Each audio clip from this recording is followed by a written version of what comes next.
Merci beaucoup. Bonjour, Madame la Ministre. En matière de recherche, nous le savons tous, la coopération scientifique européenne et internationale est une nécessité absolument vitale. Et c'est aussi, c'est très heureux, une tradition forte et bien ancrée chez les chercheurs. La mobilisation internationale, elle fonctionne.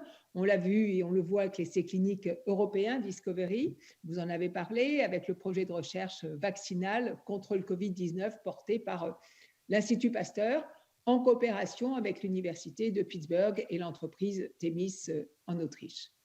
En Europe, et à la lumière de la crise sanitaire terrible que nous vivons, je suis absolument convaincue et je crois que nous devons renforcer, améliorer notre coopération au sein de notre espace européen de recherche et avec des objectifs très concrets et très lisibles. Je pense par exemple à l'harmonisation des données, je pense aux études épidémiologiques qui sont indispensables pour mesurer, comprendre le virus et son impact. Je pense à l'approvisionnement en équipements, en molécules nécessaires pour les traitements ou à la fabrication de médicaments. Je pense à la recherche, évidemment, en matière de vaccins. Je pense aussi à la coopération indispensable avec les pays en développement pour renforcer leurs capacités sanitaires et scientifiques face à la crise.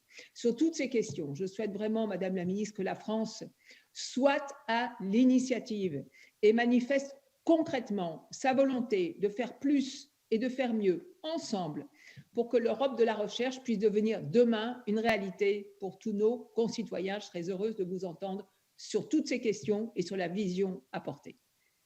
Vous m'avez demandé, Madame de Cernay, ce que nous faisions au niveau international pour la recherche. Donc, outre les financements des commissions européennes, évidemment, nous utilisons au maximum le réseau des universités européennes, où là, des équipes se sont constituées et que nous finançons à la fois au niveau de la Commission, mais aussi pour chaque pays dont les universités qui travaillent ensemble sont originaires. Et c'est un petit peu plus de 100 millions d'euros qui sont consacrés à ces universités européennes et à leur soutien.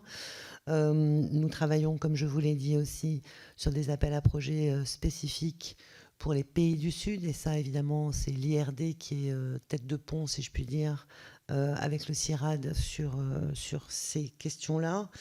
Nous sommes dans tous les consortiums internationaux, et notamment pour tout ce qui est développement des vaccins. Et là aussi, ça se travaille à l'international. Et puis, vous ne l'avez pas évoqué dans votre question, mais nous travaillons aussi sur la question de la formation à distance, notamment pour les étudiants internationaux, puisque ça va être aussi un vrai sujet de pouvoir accueillir des étudiants internationaux au premier semestre de l'année universitaire 2020-2021.